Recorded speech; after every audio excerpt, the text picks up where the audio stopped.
Welcome to a very exciting video about what is maybe the most exciting light I've ever gotten to work with, which is the new Aputure 1200X.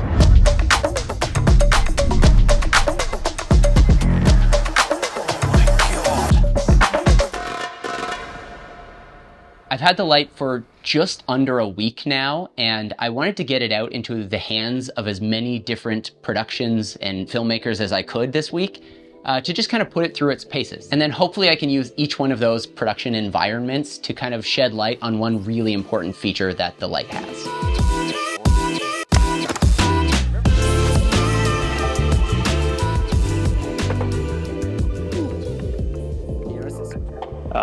How do I unlock this guy now?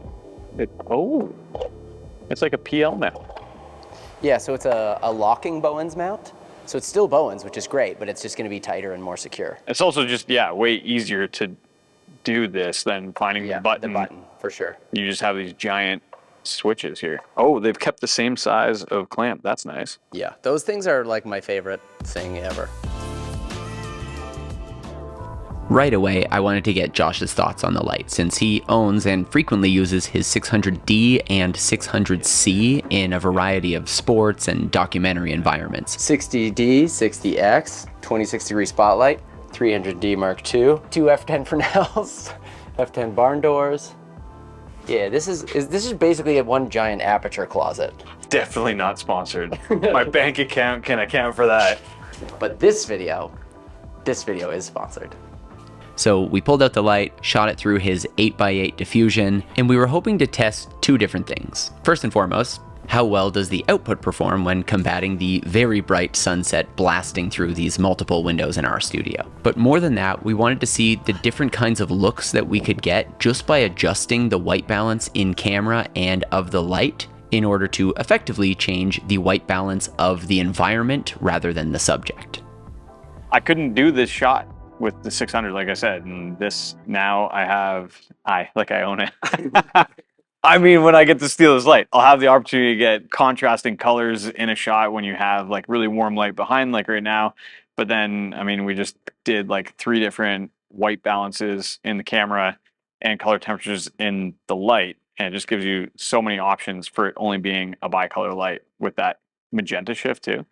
It's gonna be a fun one to use. Let's talk about that color range, because really this is where the magic happens. In fact, let me just show you what I mean.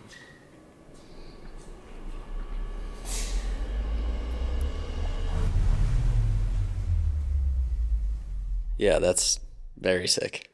It's literally bounced off of green paint. This is the moment where the light truly blew me away with just how versatile it was. In this scenario, this wasn't even for a shoot. We were actually using it as a work light in order to set up a prototype Infinimat for an event we were hosting here at the studio. This is the first and only 1200 watt light that has the full ASC MITC range of green magenta shift adjustment. And in this scenario, we're only at 80% magenta shifting. And it looks like there's an enormous skylight above us, when in reality, there's a purple light coming out of that 1200X.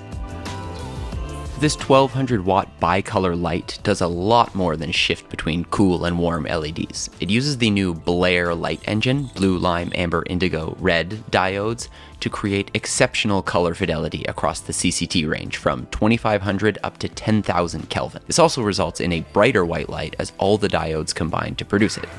Beyond that green magenta shift, the XY mode offers unprecedented tunability along the white spectrum. That Blair light engine enhances the natural fluorescence that human eyes can see and allows your camera to pick up on them as well. And this is largely why we were able to make a green ceiling reflect something that feels like true daylight. Wow, it just like snaps in.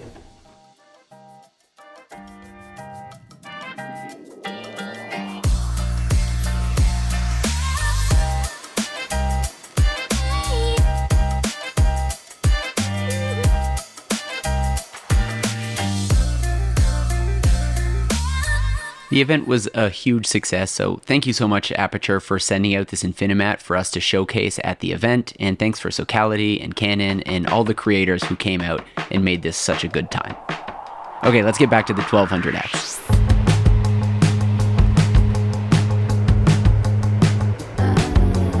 I'm stuck in space, got a daydream running through my brain every day. Next up, my friend and fellow one-wheel rider Zach Murray brought the light out on a music video shoot where he used it both to shoot through a skylight and then later on as a false skylight in other parts of the attic. At first I was worried this wasn't going to work because the sun was already out, but when he showed me the results I was honestly blown away. Since the sun would be moving throughout the day and potentially being blocked by clouds, he set the light in order to create a predictable and consistent pool of light right where he knew he would need it.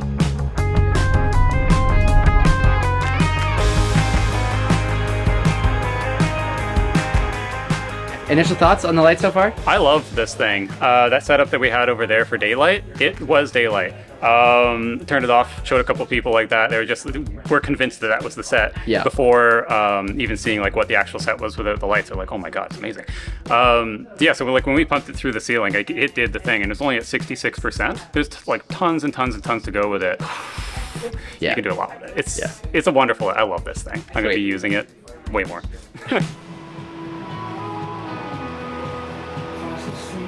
All right, well, I definitely have to tell you about this wacky waving inflatable arm tube man that they had on set here, because it is truly one of the most clever things I've seen on a film set in quite a long time. Obviously, it's fun to look at and bring some joy to your set, but they use it for a very practical reason, which is to evenly disperse haze throughout the space.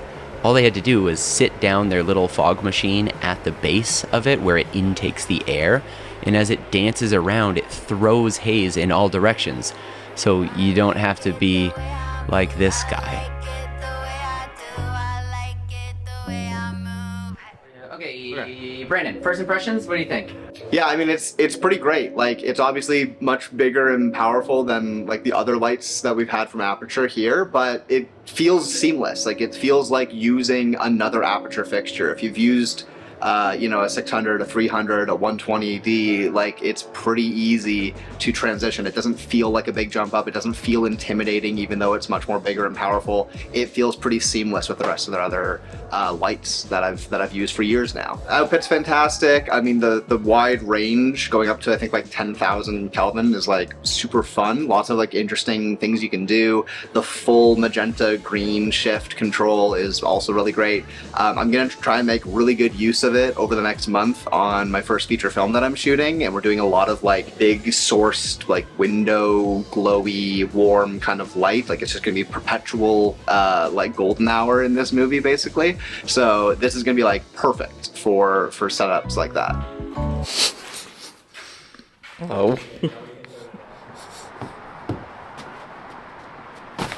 I'm sure there are other features that I haven't been able to hit on yet in this video, but I really just wanted to showcase how I would personally use the light and how some of the other filmmakers in my life use the light. But there are a couple of features that I wanted to make sure I didn't forget to mention. For starters, it has a true 0.1% dimming capability, and that means you don't have an aggressive jump from off to on, but you can actually use this light at really low levels. It also features IP65 weather protection and has seals around all of the cables and major components so that, if it starts raining or something like that, you're gonna be just fine. And this is really important for this kind of light because this is the kind of light you're going to want to leave outside and blast through windows and simulate sunrises and sunsets, and well, that's exactly what I wanted to do for this very video. Okay, and I'm gonna rest this down onto here now, okay? Yeah. And then we should.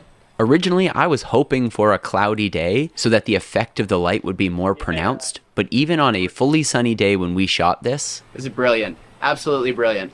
the output was more than enough in order to pull off the shot we had imagined. So all the shots you see in this intro are either real time or slow motion in order to steady some of the wobbles of our hands on this light. Okay, get up.